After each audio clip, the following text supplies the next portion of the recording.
Hey guys, this is Mr. Oxy coming at you live from Palm Beach. It's Florida. It is March the 16th. It is Tuesday today. If you're wondering why I look a little bit reddish in the face, it's not because I am blushing because of Oxy's decline over the past couple of days. It's actually because I've just finished running a 10K with my wife. And not a race. We just went for a jog and caught a little bit of sunshine in Florida in the heat. And I know some of you are suffering because it's cold.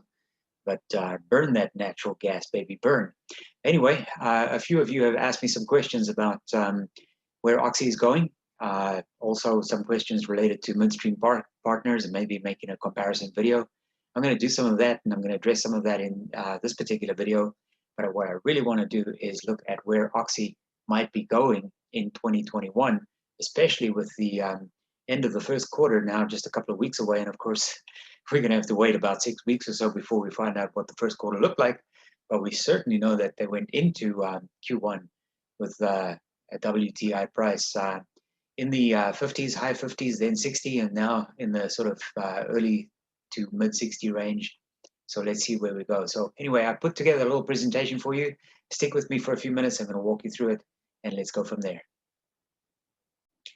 All right, guys, so here's what we want to do. We want to take a look at Oxy looking ahead for 2021, more specifically for the first quarter, obviously, because that's where we are right now, and no one can predict where the stock price is going to go. No one can predict the earnings per share, and for sure, nobody can predict what the price of WTI or Brent is going to be in the next week, month, 6 months, etc. So what I did was I did a little bit of research, put together some information for you, and I hope you find it interesting.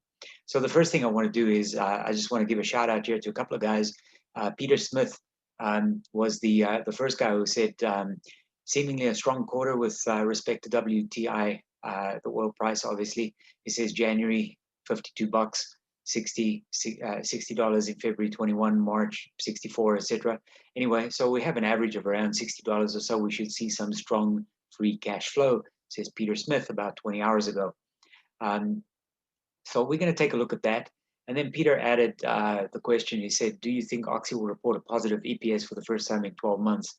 So Peter, I'd like to say yes for a whole variety of reasons, but it's very difficult to predict what the earnings per share is going to be, especially as it relates to the sort of proverbially fake GAAP accounting procedures where people have the ability to write off all kinds of impairment charges, predate sales, and do all kinds of nasty but interesting things with the accounting. The old adage that I've said before a few times is you have a good accountant when you ask the question, what is 1 + 1?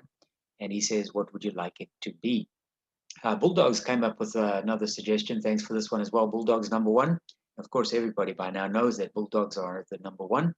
The comparison, can you do a comparison update of the midstreams like Energy Partner, etc.? So I own a couple of these. Bulldogs, I'd love to do that. I'm going to see if I can do that this week. I think it'd be interesting, not just for you and I, but for quite a few people in our community as well who are invested in some of these energy companies. And we'll see where we go with that one once I get stuck into the comparison data. Then I took a quick look at tip ranks just to see. Yeah. By the way, guys, if you're familiar with tip ranks, that's great. If you're not, take some time to look at tipranks.com. Really cool information. So I put a little red arrow here on the right hand side. These are the analyst expectations for Oxy: a low of 21, a high of 40. Where are we going? I kind of parked my arrow there between the 28 and the 40. I don't know. My spidey senses kind of says we're going to be back in the $30 range very, very soon. And I wouldn't be surprised if we go above $30 within the near future, for sure, maybe by April or so. Oxy is printing money at the current price of WTI. Also, what's interesting over here on the far left side is the analysts, 13 analysts are covering Oxy right now. 5 are saying buy, 8 are saying hold. Man, that's a very different picture to what we saw a year ago today. How about this one? Also to Branks, we now have a rating on Occidental Petroleum at 9.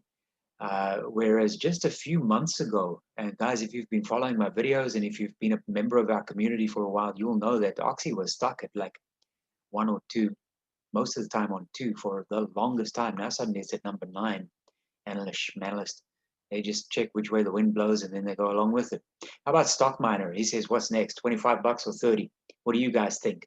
And, you know, so I replied to Stock Miner. By the way, this is a comment on our YouTube community channel. So if you want to reply with something interesting or some other challenge, that'll be okay too. But I said, hey, I'll see you at whatever price you call and I'll raise you $3.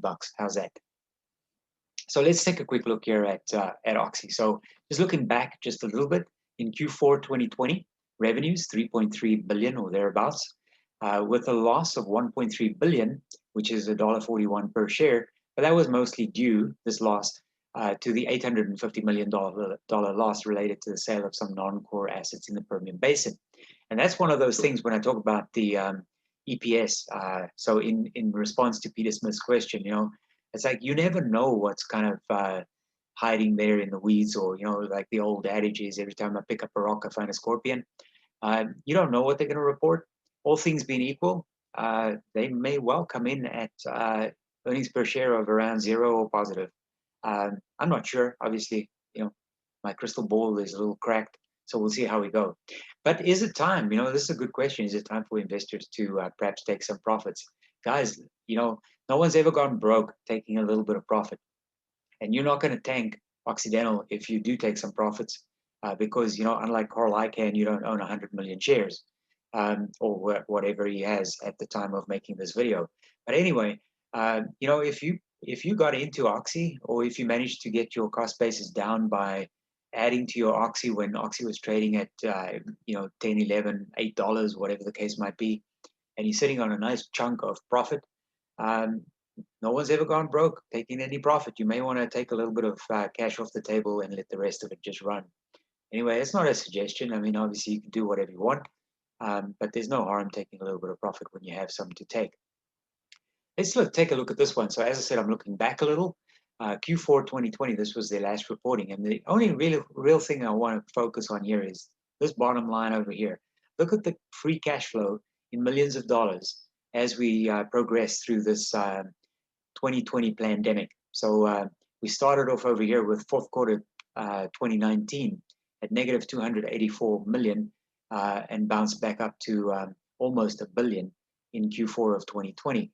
But you can see the improvement as we went quarter over quarter during the 2020 quarterly reporting periods. How about this? So we know that the oil prices are rising. Are they going to keep rising? Who knows? Does it feel like they're going to keep rising? Absolutely. What does that mean? Increased free cash flow, for sure. I mean, the higher the price goes, the more money Oxy is making. How about the near-term debt maturities? It's no problem. They've addressed it. They've refinanced some. They had some a couple of refinancing deals that they successfully executed on last year. Oxy is in a perfectly fine position right now. That sort of proverbial wall of debt is no longer a wall of debt. It's just a small little picket fence. And in fact, some people might be able to run right through that picket fence because they're skinny enough. Debt maturities, no problem. How about an increased payout? Would that boost investor sentiment? Well, that's an interesting one. You can let me know what you think in the comments. But we know about this, right? So this is a screenshot from Oxy's earnings call presentation slide deck. And this has been with us now probably since the second quarter of 2020, when Vicky mentioned that for every $1 change in the price of WTI, Oxy makes or generates an extra $200 million, approximately 185 it says over here, and $30 million if there's a $1 change in the price of Brent. Now, of course, if the price were to go down, then Oxy is making $200 million or thereabouts less. But the fact is, the price has just gone up, and it went up some more, and then it went up a little bit more. And when they prepared this originally for us, they said they make about $200 million for every $1 in the change of WTI. Well, everything that they budget and everything that they've been calculating has been based on about $40 WTI. So we'll have to see where this goes. Now, I've just said that the planning is $40 WTI. And at the current prices, at $60 or thereabouts, Oxy is very profitable. In fact, it is humongously profitable. The management targeted core capex spending in relation to that price above that $40 price and to maintain production. How about this? What do you think? Will Oxy initiate shareholder dividends sooner than we expect? I'm not too sure, but they are certainly generating an enormous amount of cash right now. And I think, I know you didn't ask me, but I'm just going to say this anyway. I think many investors are missing Oxy's cash flow potential. There's that number, 0.8 billion, so almost $1 billion of free cash flow generation. That was in the previous quarter when WTI didn't even stabilize at $40 for the entire quarter. It was only there or thereabouts. And now we're at about $60 for almost the entire quarter. This is a significant sea change for Occidental Petroleum. We know that they have an extra $2 to $3 billion in divestitures planned for 2021. We'll have to see what that looks like. We may get some news about that during the Q1 earnings call when that happens. And I talked a little bit about the refinancing that they completed last year just a few minutes ago. I said Oxy is printing money with oil at greater than $60 a barrel. In fact, Oxy is, proverbially speaking, printing money when oil is trading at over $50 a barrel. So 60 is a huge bonus. And if oil keeps going up, then Oxy is, proverbially speaking, printing more and more money. Oxy can comfortably cover and roll over debt near and longer term. And right now, they can invest in the business and possibly look at rewarding shareholders in the near future. I have no idea when that'll happen, but I'm thinking this might happen sooner than what we think. At the current valuation, we know that Oxy's risk reward heavily favors investing. Although there's risk, guys, there's always risk because the company is inextricably linked to the price of the commodity, which is something that they cannot control at all. Let's take a quick look at this one. This is 2021 excess cash generation after dividend. After dividend, it says. So this is again from the earnings call pitch deck. So I'm not going to go into detail on this one. You guys can pull up this earnings call pitch deck and look at it at your leisure. But right here at the bottom, I made this note saying, in a normal 2021 market, pre-capex cut, Oxy will generate almost $14 billion in cash based on the forecast above. I know Yidi Zhang and I and some others have had some conversations about where do you think Occidental's free cash flow is going to land for 2021. When I started doing a little bit of math, I was at about 6 billion. And then I went to maybe 7 or so. And then, the number just got bigger and bigger. I don't want to get ahead of myself here because I can't control the commodity price. But all things remaining equal, as things stand right now, Oxy is looking to generate almost $14 billion in free cash flow. And guys, that is more than half of Oxy's current market valuation.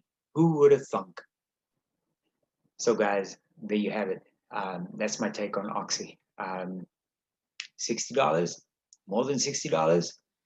They are just generating an enormous amount of free cash flow. I'm expecting some positive surprises, all things being equal.